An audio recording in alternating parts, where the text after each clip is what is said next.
Hello, my name is Brenton Harrison, and we're here today for part 4 in our series on equity-based compensation to cover something called an ESOP, or an employee stock ownership plan. Let's get started. In discussing equity-based compensation, we've been breaking these things up into two different camps. The first camp are will be yours benefits, and these are forms of equity-based pay where if you stay long enough at the organization, you will get the benefit of experiencing that compensation. All you have to do is meet the terms listed in that agreement, and once you stay long enough, it will be yours at a given point in time. Now, the second type are could be yours benefits, and could be yours benefits are those that not only require you to stay or meet certain terms in terms of the length of employment, but they also require you to come out of your pocket and give the cash necessary to purchase that benefit.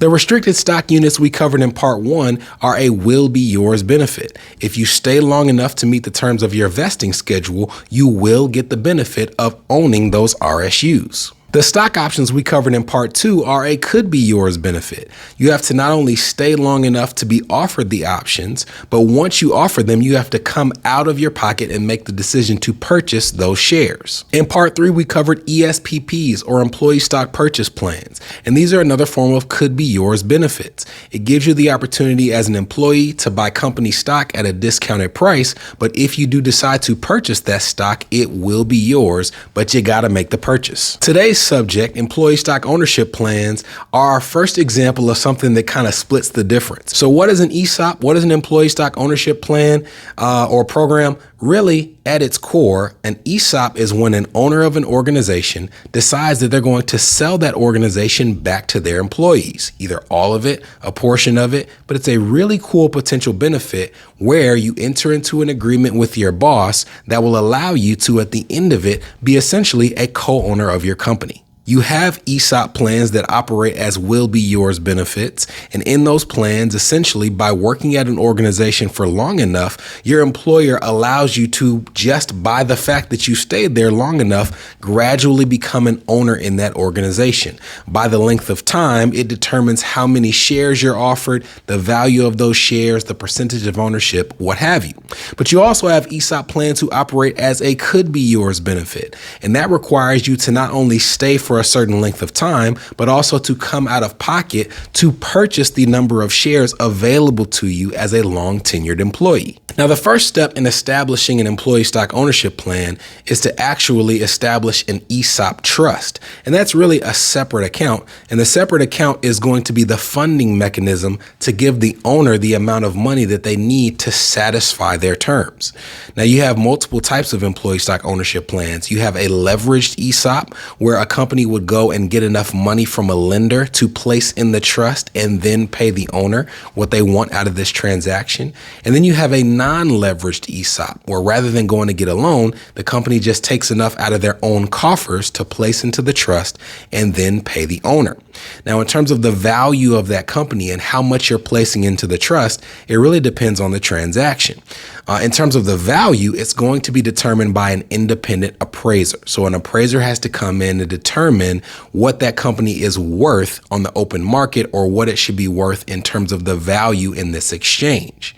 And in terms of how much the owner gets at the beginning, it doesn't necessarily have to be 100% of the company value.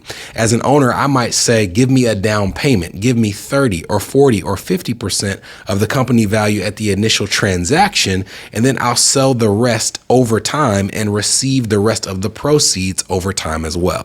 So looking at our example, we have Johnny Doe. He's the owner of a company. The company is ABC Company, and it's valued at $2 million. And Johnny is wanting to sell this company back to his employees, but he doesn't require all of his funds at once. Instead, he's going to say, you know what, give me a 40% down payment of the company value. In this case, that's $800,000. And I want the balance paid out to me over 4 years. So what happens is ABC Company, they go and they secure an $800,000 loan. And this is a leveraged employee stock ownership plan. They're going to use that $800,000 loan, place it into the trust, and then from the trust, pay Johnny the 40% down payment of company value. Step 2, now that the ESOP trust has been established, is for the owner to actually transfer the amount of shares or the percentage of ownership in that company that they plan to sell into the ESOP trust. And there's a couple things to keep in mind here. The first thing is the owner does not have to put that amount of company value into the trust and then quit. As a matter of fact, I would say that most companies that are being sold by the owner to the employees through an ESOP trust, that owner doesn't quit immediately. They may work for another 5 or 10 years and phase themselves out over a period of time. You also need to keep in mind that they don't have to transfer 100% of company value. They don't ever have to give 100%. They may decide that only 50% or 40% or 30% is for sale, but whatever that percentage is, they can transfer it into the ESOP trust, and in exchange, they will receive one or two things. If they're getting all of their money up front, they would simply get their cash up front. But if they're not, and they're just getting a down payment on what they decide to sell, they would get whatever that down payment is in cash, and they would get a promissory note for the remaining value of the company that is going to be given to them over a certain period. Looking back to our example, in step 2, Johnny Doe has transferred the stock to the trust, and ABC Company has paid him $800,000 as a down payment. So he receives that in cash, but also a promissory note for the remaining $1.2 million that he is due through this transaction. And all this company stock is now available in that ESOP trust. Now we're in step 3, and the company stock has now been placed into the ESOP trust, and that company will go about the business of dispersing and distributing shares of that company stock to various employees' accounts based on their tenure with the organization and also things like their salary. And unlike a 401k where you do have auto enrollment 401ks where after a certain period of time, if you've been there a year, they automatically enroll you in the plan, that's not the case for all 401ks. But with ESOPs, once you have been there a certain period of time, you are eligible to participate. Enrollment is automatic. Now, since we covered that these allocations are typically based off of tenure, but also things like your salary, it would make sense that the longer you're with this company and the more money you make with this company, the bigger percentage of company stock is going to be allocated to your account. And here's what I mean by your account. It all depends on your employer and how they've decided to structure your ESOP. You see, ESOPs are a type of retirement plan that are covered under something called ERISA. And ERISA has all these rules and regulations designed to protect the people who are participating in that plan. And another form of ERISA plan is a 401k. So you have some employers that have decided to keep their plans separate. They have a 401k for their employees, and they have a separate ESOP for those employees. And then you have some that have established something called a KSOP, and that's essentially a blend of the two. It's a 401k that has ESOP components, but all of that will be decided based on the structure put in place by your employer. So as you can see, going back to our example, in step 3, ABC Company now allocates shares to their employee accounts. Those shares are allocated based off of tenure and salary. The allocation must be fair and balanced, and those rules in terms of what it means to be fair and balanced are determined and governed by ERISA. Now, the fourth step is for these employees to cash out their shares and turn it into real money and to get the value of being a part owner of this organization. And to get into the details of how that works in terms of cashing it out, we need to introduce a term that we haven't covered yet as it pertains to equity compensation. And that term is NUA, or net unrealized appreciation. When an employee turned owner of an ESOP reaches age 59 and a half or has certain things in their life that qualify as a qualified distribution, then they can actually access the funds in that ESOP. And the way that they do so in terms of whether they cash it out, whether they roll it into another retirement account, whether they put it into something called a brokerage account, that decision is what decides how they will be taxed. Option 1 is to sell the shares back to the employee stock ownership plan for cash and just take the money as a lump sum. And if they do that, the entire transaction is going to be taxable as income. And you can see in our example, we have an employee who has $100,000 of cost basis in their company stock. This simply means that at the time the shares were placed into their account by the company, it was worth $100,000. That's how much has been put in cost basis into their account. Now, by the time they leave and they want to cash out their shares, it's worth $200,000. So there's been a significant increase in value. Well, if they decide to just cash this out and sell the $200,000 worth of shares back to the ESOP, the entire transaction is going to be taxable to them as ordinary income, and it will look as if they earned $200,000 in this tax year.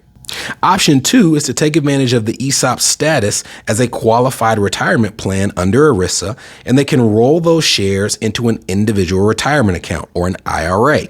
Now, inside of the IRA, they can keep the investment in company stock if they so choose, but they can also decide to sell those shares and diversify them into other investments. Now, if they take advantage of this option, that would mean that they're continuing to defer the taxation. If I go from one semi-retirement plan in an ESOP to another retirement plan in an IRA, I have not had a taxable distribution. It's still in a tax-deferred retirement account. So if this is the decision that I make, then I do not have to pay taxes right now. They continue to be deferred. But when I decide to actually withdraw that money, I would pay income taxes on the amount that I withdraw. You can see in our example, we have the same employee. They have $100,000 worth of company stock that was placed into their account. At the time that they make the decision, it has grown to $200,000 of fair market value. But instead of cashing it all out and selling those shares back to the ESOP, they transfer their $200,000 of company stock into an individual retirement account. And because they're going from one retirement account to another, there is no taxable distribution. And in this transfer, there is $0 of taxable income. Now, option 3 is to take advantage of net unrealized appreciation. Net unrealized appreciation occurs when an employee takes a distribution of their company stock that's appreciated in value but has not yet been taxed. So what happens is when a stock distribution meets the rules that make it allowable as an NUA distribution, a net unrealized appreciation distribution, the tax benefits can be pretty substantial. So what happens first is the cost basis of the stock, the cost of the stock at the time it was purchased or granted, that is immediately taxable to the employee as ordinary income.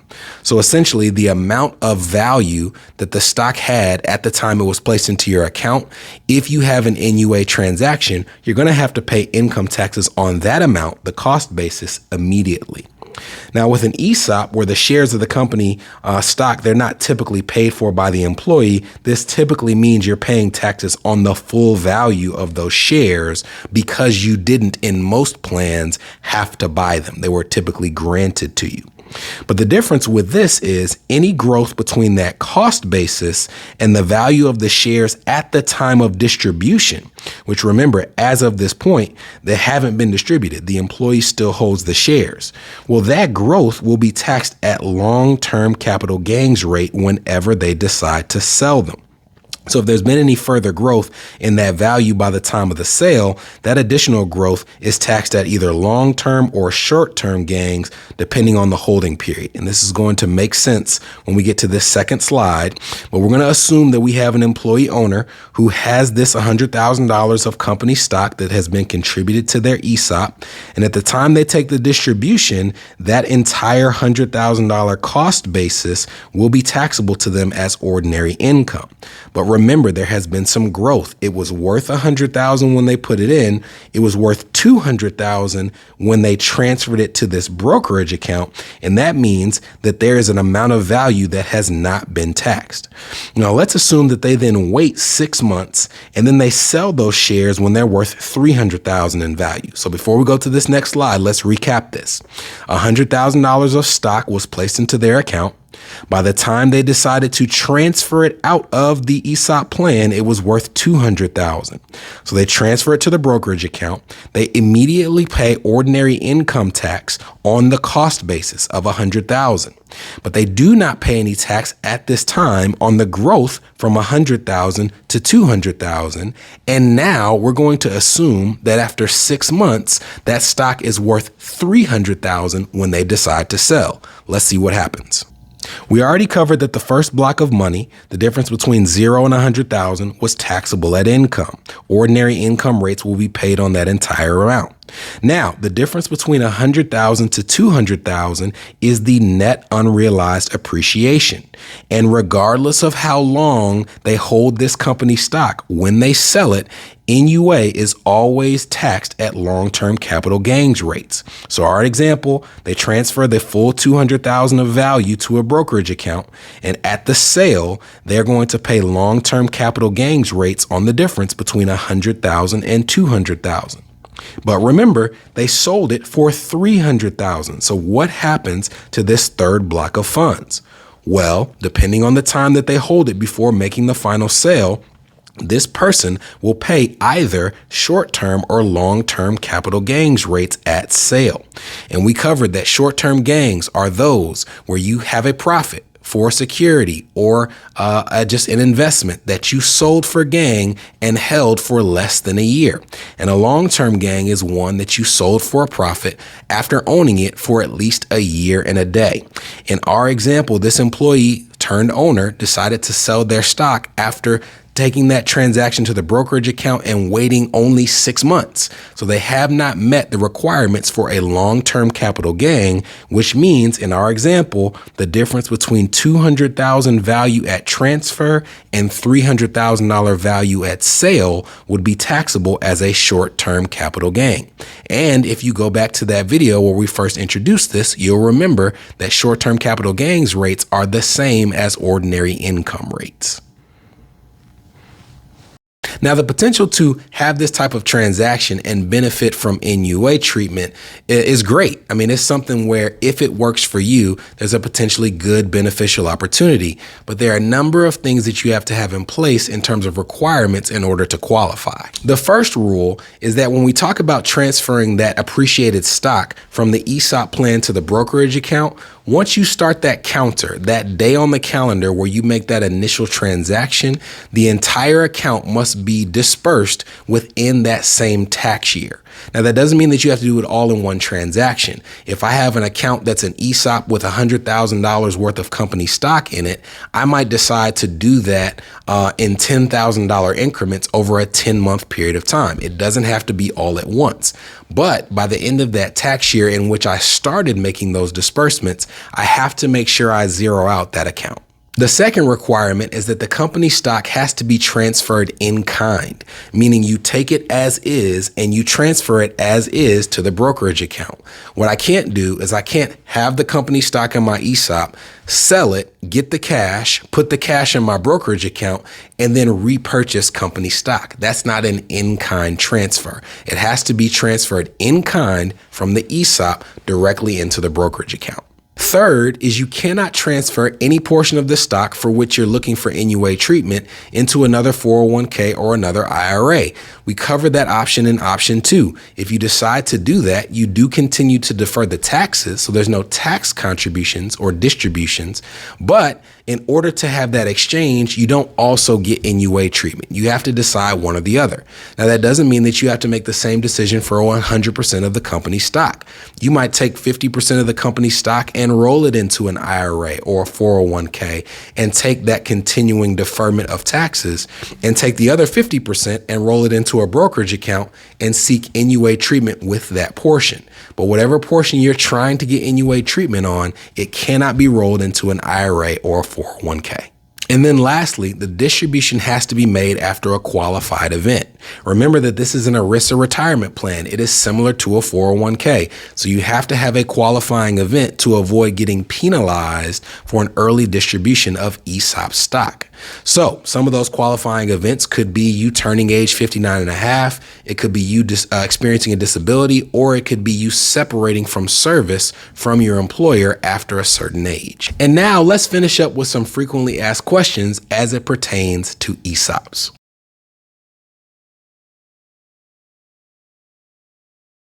If you quit your job or you get fired, you actually have to wait 6 years before disbursements from an ESOP will commence. And after disbursements commence, they roll them out over a 5-year period. So in actuality, if you quit or get fired before age 59 and a half, it can technically take 11 years or more in order for you to get the full balance of your company stock transferred out of that plan.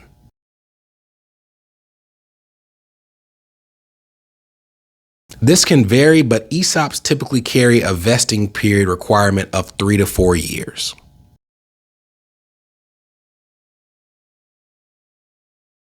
So any ESOP is going to have a plan that dictates, a plan document, I should say, that dictates to whom you can or cannot sell shares. I would say that if you're with a private company that has an ESOP, there's no public market for it. The company stock is not public. So you'd be restricted there. You would likely be in a situation where you'd be forced to sell the shares back to the ESOP or to another shareholder. If you're with a public company, it may still be considered restricted stock in terms of who you can sell it to. But even with private companies, they may say you got to wait until you've separated from service or a particular age. And even if you've met those requirements, they may say that you can only sell ESOP shares back to the plan or to someone who's already another shareholder in that plan.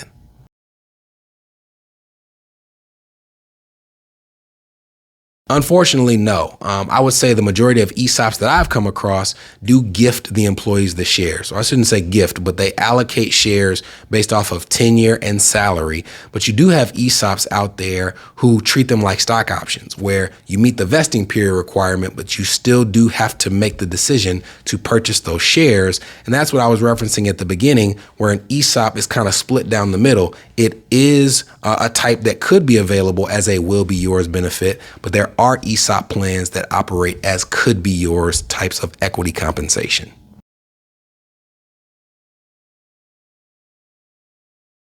Yes, remember, this is similar to a 401k in the fact that if you make an unqualified or early distribution from an ESOP, you would pay a 10% penalty in addition to the income taxes that result from the distribution itself.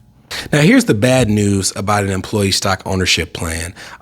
As a person who reads financial documents every single day and has been doing this coming up on 15 years, even for me, ESOPs are incredibly complex. Like, I could look at 10 different ones, and to me, those plans are so different. I would really have to dig into the details of each one, probably hit Google a couple times and brush up on some key terms. I don't want to give you the impression that as an advisor, I just automatically know all the details of how they work. It requires you to go back and brush up on your language. And for a layperson, it may be so foreign to you that it takes some dedicated time and likely the help of a professional for you to understand what's going on. The good news is that it's very rare to find an owner who's both willing to receive the value of their company over a period of time instead of just upfront, but is also willing to receive that value by transferring ownership back to their employees. So if you're in that circumstance, do not take this opportunity lightly.